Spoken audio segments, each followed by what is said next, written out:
All right. Hello, TechCrunch Disrupt, and thank you so much for having us today. Thanks for joining us. I'm Amanda Murray from Design Like Whoa. I'm thrilled today to have Claire Connor and Tori Thomas joining us from Bella Canvas. Hi, guys. Hi. Hi. So for those of you who are not familiar, Bella Canvas is a wholesale blank apparel company that really focuses on premium crafted tees. They're really known for their USA-focused, eco-friendly production and focus on innovation in everything that they do. At Design Like Well, more often than not, we use and recommend Bella Canvas just because their products are really the best in the business and we love their eco-friendly approach. So today I've invited Claire and Tori to talk about how Bella Canvas became the leader in premium crafted tees with their eco-friendly approach, how they've adapted to COVID with a massive business shift, their commitment to giving back, and really trends in merchandising to look through in 2021.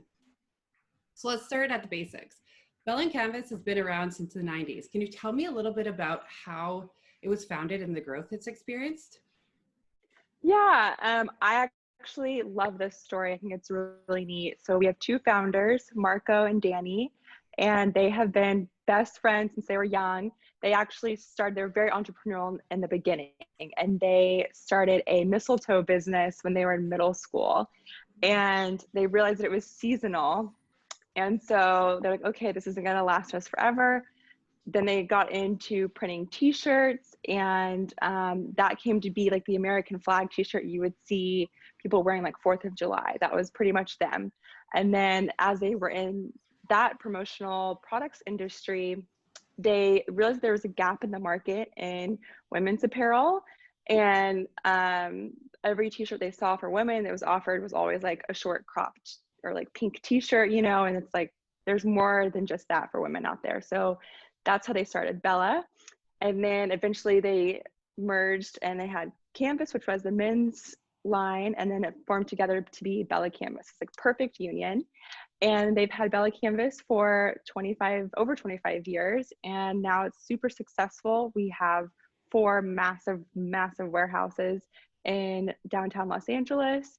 And so it's just really a testament to say how much they've grown in the last 25 years. Wow, and starting with a mistletoe company, that's awesome. But yes, very creative young boys for sure. I know. I love how I'd love to have been a part of that ideation session of figuring out, how to start that.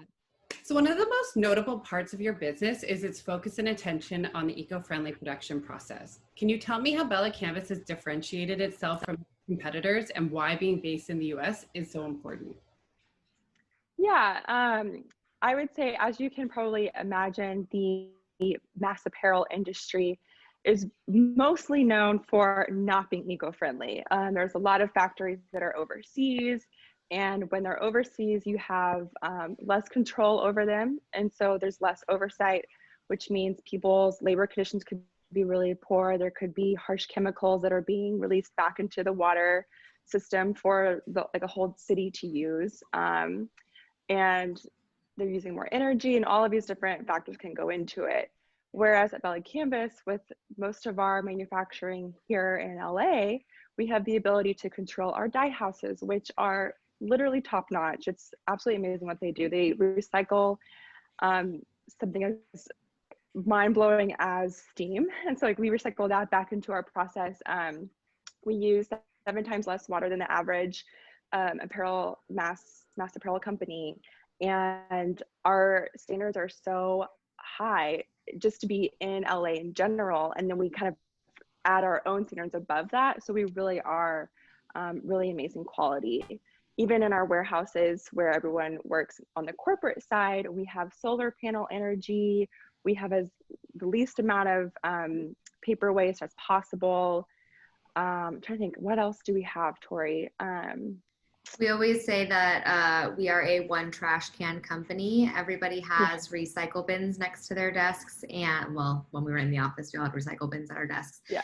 And we only have one actual trash can in the office, which is pretty notable. And, another huge piece of, I guess, technology that we invest in to continue to improve the environment is our cutting tables. We have 55 laser cutter tables in our facilities. And what these allow us to do is cut 100 yards of fabric at a time. And it helps us in the transition process from the cutting point of the manufacturing to sewing. And what that means is we can ship more product to our sewers all at once. So we do about 50% sewing in the US and about 50% in South America. So when those pieces go to South America, first of all, we chose somewhere close that we could go see the factories, somewhere where we know they're in good working conditions, and also somewhere where we're decreasing our carbon footprint. You know, we don't have to ship all the way to China every time we want to sew something. And then on top of that, because we can cut so much quantity at once, we can ship it all at once too. So we're really just doing our best to really decrease the carbon footprint there. And you know, we also invest in American jobs. So doing 50% cutting in-house is a huge deal.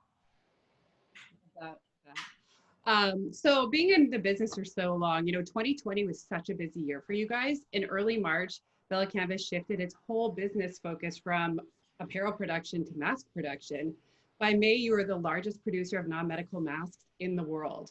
How was this accomplished so fast, and what can other companies take away from something like this?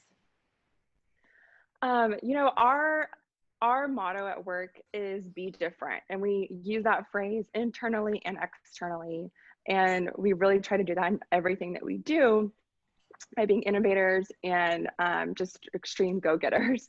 So whenever the world basically shut down, we didn't just sit there and take it. We said, okay, what can we do to work around this? Like, what can we do to give back? How can we solve this problem and keep businesses going and just help everyone in need? And so we realized we had all of these wonderful resources at our fingertips, and we decided to just pivot really overnight from making t-shirts to now making masks. And it became a massive operation where we made hundreds of millions of masks.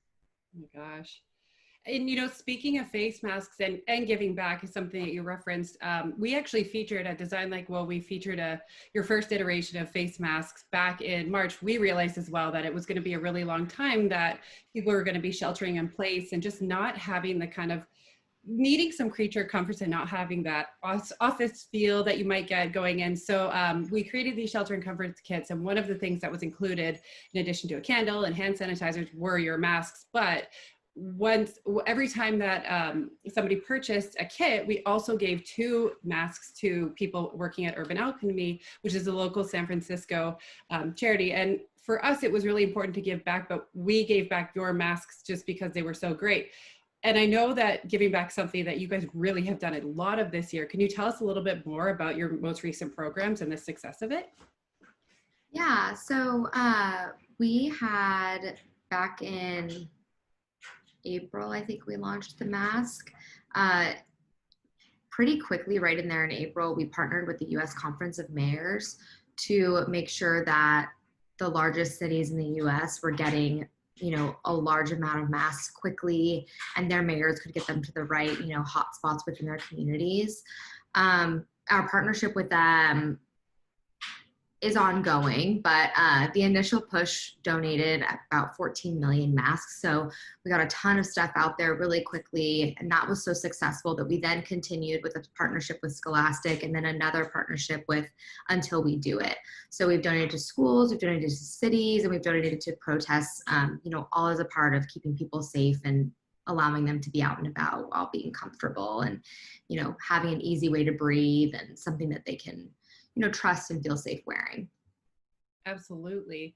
Wow, that's a ton. I didn't realize it was that many, but what a way to give back. And it's just keeping people safe, like you said. And so thank you for just giving back like that. Thank you. I'm glad that you jumped on the train too. That's what all we can do in this day and age, right? You have to give back and feel part of your community in some way, shape, or form. Totally. But I'd like to shift back to kind of the bread and butter of your company, which is custom apparel. You know, you're so popular, and just, I bet you anybody listening somebody has a Bella Canvas shirt, sweater, whatever you want to call it, at home. But, you know, with people, so many people working from home, how has this shifted, in addition to kind of shifting your business model to producing masks, how has this shifted your 2021 trends and focus just in terms of your production of what you typically produce? And what can we expect to see going forward?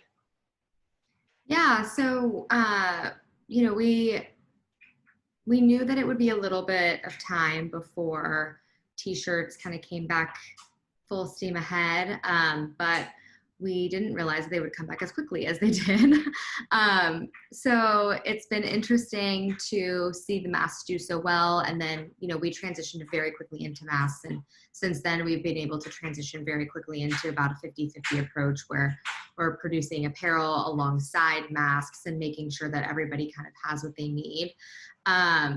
But we were very happy to see that the turnaround came a little bit sooner. It just means that you guys all out there are doing well, and us in turn, we're just really feeding off of that. Awesome.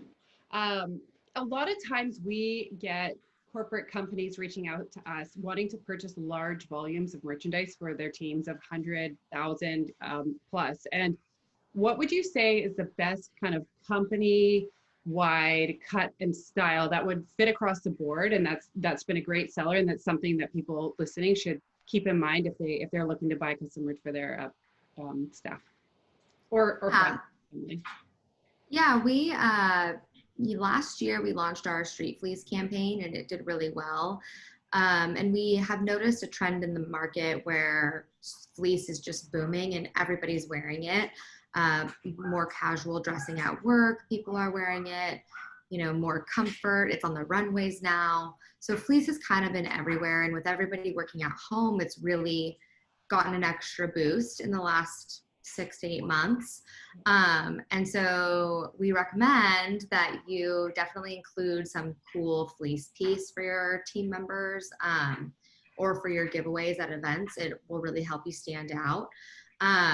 Claire can probably speak to this because she sees a lot of reposts on social, but if you're having a team meeting and everybody's wearing their fleece piece on Zoom and it says, your company name on it, it's something that you guys can all talk about. In addition to that, though, there's always the basics that everybody needs. So, a classic unisex short sleeve tee is a really good way to go. Or if you want to include a little bit more variety, I would add the long sleeve unisex tee in 100% cotton. It's really soft and durable, and everybody loves that one. Awesome. Yeah, tell me a little bit more about the fun events that you've had. I remember you talking about a tequila and queso night, and have you ever enjoying that? Can you tell me a bit about how you've encouraged clients and customers in your own team, business development teams, to engage with their clients from afar? Yeah, so we did a webinar about a month ago with some people in our industry, and really, wanted to get them excited about virtually selling. It's not something that, we do in wholesale very often. And we're very much so used to having that personal one-on-one interaction, and not being able to physically be there with your customer has been a real struggle for some people.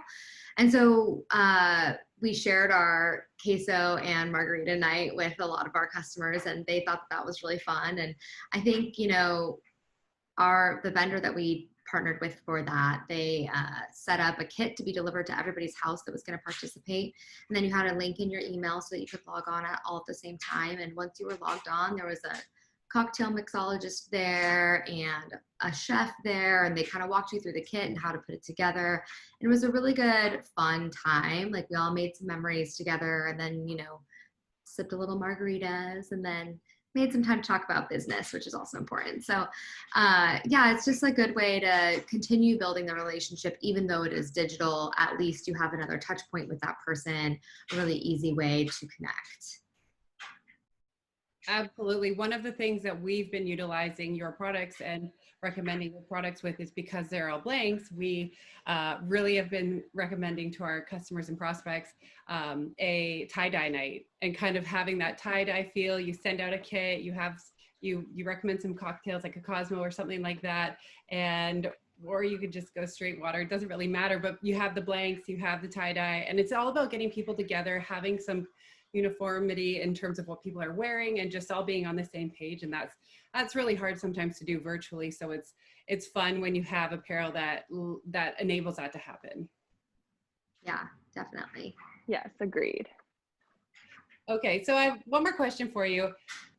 With so much going on, how does Bella Canvas remain relevant and just continue to sell in this environment? I know you've shifted gears a few times, but you've done it really well. And so how are you doing that? And then what do you have in terms of advice for other businesses? Ooh, that's a tough one. Yeah, I would definitely say our digital footprint is pretty large in our industry. So we use that to our advantage a lot. And in doing that, we educate people on everything we want to talk about, primarily masks as of late, which really, I think that helped give us a leg up in the mask world. And then also gave us a leg up whenever we were getting back into making more apparel, because we had already kind of like put our fingers in a lot of pies, if you will. And yeah, so I just think we use the virtual world to our advantage. We have a great content team, great marketing team. Everyone's just a go-getter with Bella Canvas. And so I think just not letting the new normal, I think, kind of bring you down and just taking it to your advantage, I think will really help. You know, you touched on something, education, and I think it's really important to really bring this up because I started somewhat new in this industry in March. And one of the first things that I did was a Bella Canvas FAM program, fashion merchandise program. And it taught me so much about the industry. It taught me so much about your products, but the education that you provided, not only about your company, but the industry in general, it kind of blew my mind away. And it made it really easy for someone like myself to kind of dive in feet first and know what I'm talking about straight off the bat. And so I think that that's really where there's a lot of advantage at, you know, Bella Canvas. You do a great job of the education piece, and it's all available online, which is really, which is great, and it's available to everybody, and you really encourage that, and I think you stay up to date. So it's something for everybody to take away from and just be able to learn more about. If you're not in this industry but want to just even see what you guys are doing, I think look online at your YouTube, your social media campaigns, and you can kind of just see what you're doing. Yeah, it's definitely fun to include all of that for our customer base. I know that they find it pretty valuable. But just to kind of piggyback a little bit off of what Claire said, I think some advice that I would give and something that people can learn from, you know, our owners and their story is to keep the entrepreneurial spirit alive. Like, don't let this bring you down. Like, come up with some new ideas, try things. Sometimes they'll fail, but sometimes they'll be wonderful successes. And, you know, we wish all of you all the success in the world. So awesome. Well, if there's nothing else, I want to let you guys go, but thank you so much for your time. It's been awesome to catch up with you. And for all of you who have joined us, thanks for listening, and we will see you next time. thanks. Thank you so much. Bye.